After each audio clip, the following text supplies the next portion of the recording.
Hello everyone, welcome back to another video from Webtech Tutorial. In today's episode, I'm going to be showing you how to delete a wish list on Lululemon. If you are looking for a way to get rid of a wish list from Lululemon, then here is how you can easily do it. First of all, launch open a web browser and log into your lululemon.com account. Once you are signed in, go and mouse over to your My Account tab at the top right, and in the pop-up click on Wishlist.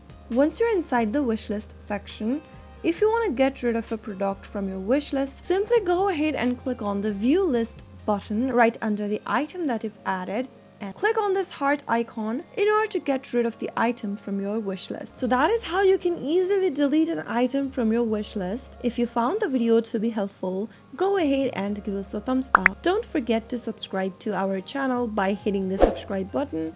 Also press the bell icon so that you'll never miss another upcoming upload from us. I will see you again in the next video. Goodbye till then.